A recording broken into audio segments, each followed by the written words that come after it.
नाशिक जिल्ह्यातील मनमाड नांदगाव रोडवर असलेल्या इंडियन गॅस प्रकल्पाच्या प्रवेशद्वारासमोर काही शेतकरी आंदोलनात बसले आहे. नेमकं कोणत्या कारणासाठी हे आंदोलन करताय, उपोषण करताय हे जाणून घेण्यासाठी आपल्यासोबत काही शेतकरी आहे. दादा, काय सांगणार आपण?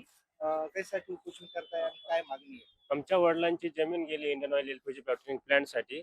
1994 साली त्यांनी सांगितलं, की आम्ही तुमच्या प्रत्येक वारसांना आयडेंटिफाय करून कामावर घेऊ. त्याच्यात माननीय जिल्हाधिकारी साहेबांनी 7/1/2019 रोजी पत्र पाठवलं, की सदर वारस यांचे नावं कळवले आणि त्यांना सांगितलं, की यांना कामावरती घ्या.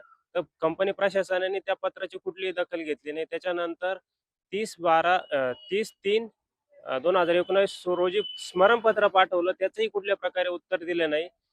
परत जिल्हाधिकारी साहेबांनी 3/12/2021 रोजी ज्या शेतकऱ्यांना तुम्ही कामावर घेतलं, शेतकऱ्यांच्या मुलांना कामावर घेतलं, कसं घेतलं, काय घेतलं याची माहिती विचारली, ती बी दिली नाही. प्रांत साहेबांनी बी त्यांना वारंवार पत्रव्यवहार केलाय.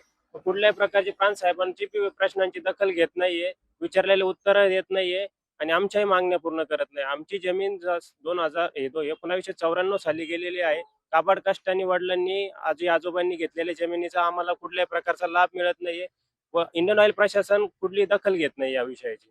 प्रशासनाला काय इशारा देणार? प्रशासनाला एकच इशारा, की आम्ही आमरण उपोषणाला बसलेलो आहे. आमच्या आई वडिलांना काही झाल्या सर्वस्वी जबाबदार इंडियन ऑइल प्रशासन हेच राहील. एकंदरच जोपर्यंत प्रकल्पग्रस्तांना ज्यांचे शेत जमीन गेलेले अशा प्रकल्पग्रस्तांना त्यांच्या मागण्या पूर्ण होत नाही तोपर्यंत ते आमरण उपोषण करणार आहे. LS मराठीसाठी अशोक बिद्री, मनमाड, नाशिक.